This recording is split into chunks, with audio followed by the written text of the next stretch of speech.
Now I will be saying to you the 10 steps to select a portfolio of investment. First of all, you need to look at the market capitalization, which is basically the outstanding share of each company.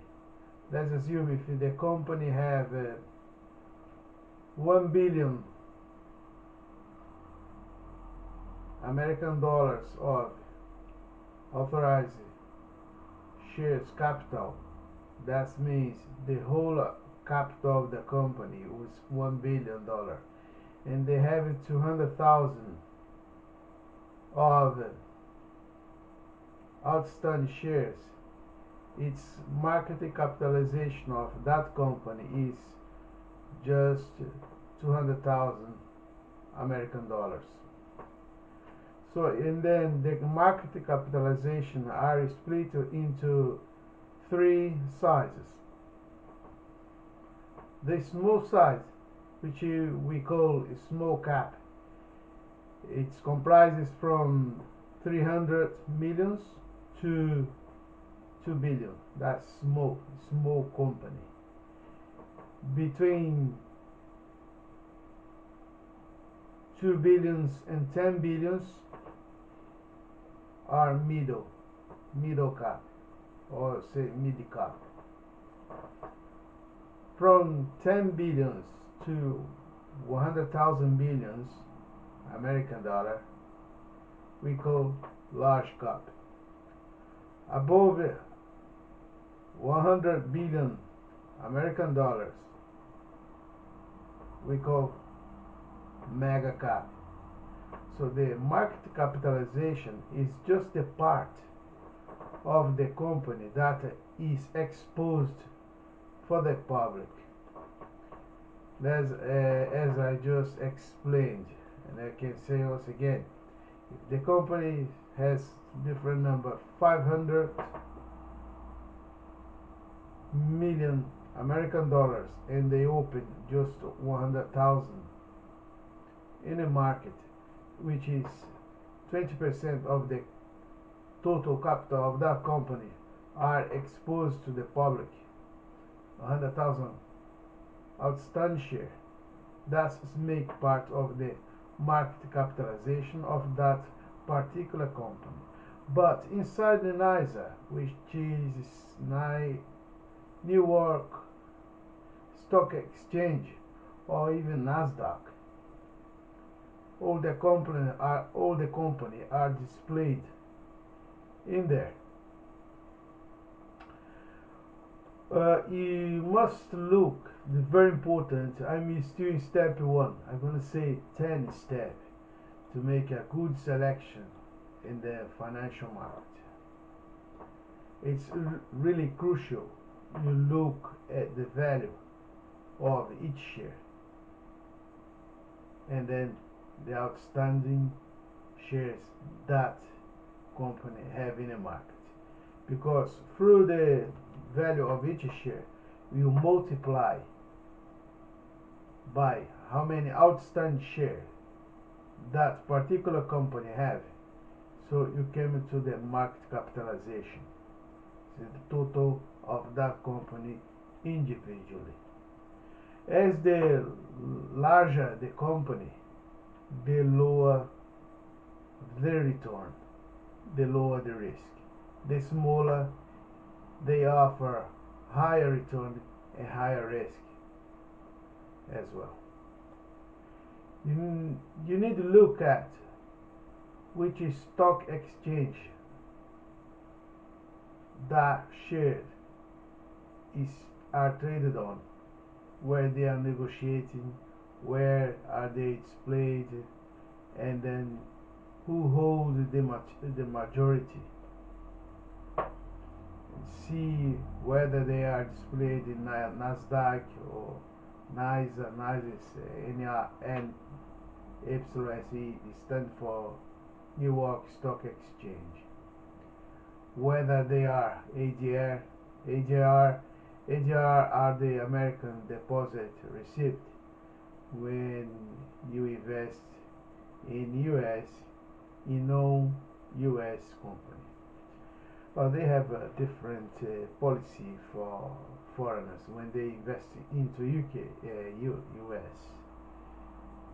They have a different policy. They don't expose the American risk to outside of United States of America. It's really important to see whether the share carry ADR. If they carry ADR, it means the company is no US company. And in Europe, they issue JDR. JDR means Global Depository Receipt. When you invest into Europe, if you are in America or if you are in any part of the world and you want to invest in Europe, you have to buy GDR, Global Depository Receipt. Then a local broker can manage your investment.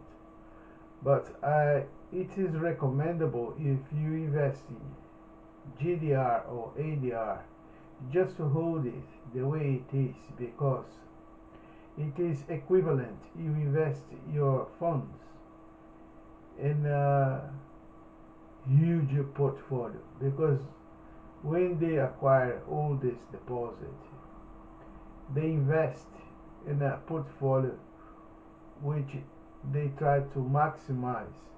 Maximize means the higher return with the lower risk as possible. It does not mean they're gonna get the highest return in the market. Of course not. They need to assess, because as some shares going up, some come down, so they offset between one and another. And then the step 2, yeah, you need to look at the profit and the margin and the revenue that share is provided. To know that, you take the share price and divide it by the amount that particular share is yielding. Let's assume the share is $100 or 100 pound sterling, and at the same time it gives you 5, which is mean 5%.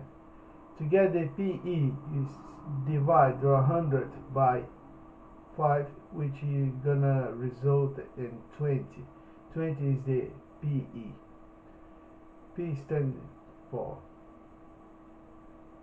per earning, or so on. Whether the price is choppy or consistent. Choppy, I mean volatility, high volatility, or consistent, or if it is pricey, swing 50% to either direction, it means the volatility is really high. To see that, you go to Yahoo Finance or Google Finance. They give the shares and prices, which company, and they also give the historical of each share individually. You just select Yahoo or Google. The margin must be reviewed to see whether rising or falling or remain the same. The ones remaining, that's less risky, but give you lower return. That's and then step 3. Now you start feeling how big the company is. Therefore, you need to know how much money it makes,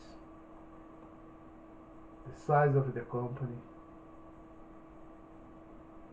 and then take into consideration its market capitalization, which is the percentage of the total capital is exposed to the public, and they also see which industry sector they are in. Let's assume if it be BP Petroleum, they will be in the oil sector. If it BT, British Telecommunication, it will be in the telecommunication sector. You look at the sector because according to the season, some sector react fast, or maybe faster than the others. Read about competitors help you a lot to look at the leader, the group, and the product they are dealing with. And in step 4, now it's time to look at earning per shares, the earnings in conjunction with the stock book value, and the share are likely to have volatility. Then you have to look at 12 months trailing earning over the 12 months back. So you get the share split, see the currently earning, and split in by the average of the 12 months back trailing earnings. So get the average of 12 months every month, and they get the currently, and divide by its average of the 12 months. So you avoid to be misled on your decision, and also see discrepancy between competitors, and they look at the stock growth and the stock value, so you can build up the expectation from the company. Examine a few years of net earnings, look at the revenue, review the same figure of others competitors through the enterprise multiple, so the higher value is the more desirable, and the low enterprise multiple means that the company is undervalued, basically its growth level. Well, enterprise value is the market capitalization plus the debt less cash or cash equivalent, and then divided for the earnings before interest, tax, depreciation, and amortization. So it's a gross earning. Divided, so we can have the enterprise level. It would be the percentage that the company can make its profit. Give you the it gives you the figure how much percent is the profit in relation to the size of the company.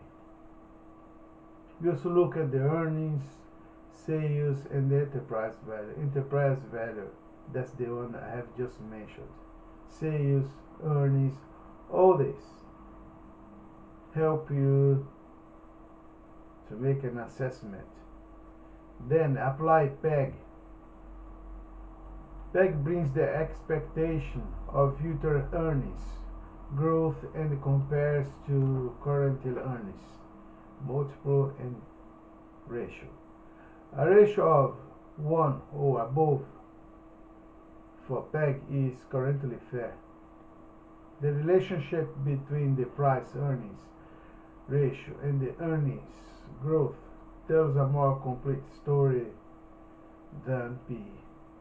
So you get the relationship between price and the earnings ratio and the growth of the company, which brings you a very good figure.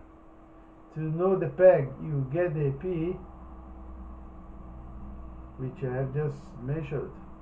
The price of a share divided by the earning. If you earn 5%, 100 divided by 5 is gonna yield to 20. But if the company is making a profit of 15%, if you split 20 by 15, will be giving you 1.3, which is a positive result because it is above 1. And the step 5, look at how long the company was founded and if it is its founding members around. Normally when the company have few years, it's likely to have the same members who found the company. They have perspective and they see how experienced they are, because the more experience show more consistency for the company. Look at how many phases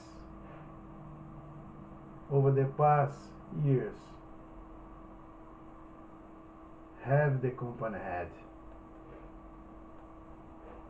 According to the investors, it may lead to a positive point and also size of the stock. They are negotiating.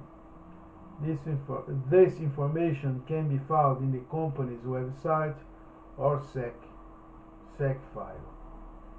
Customers tend to serve with high profile investor ownership, as the low ownership might raise a red flag to the analyst. Red flag, it means pay attention.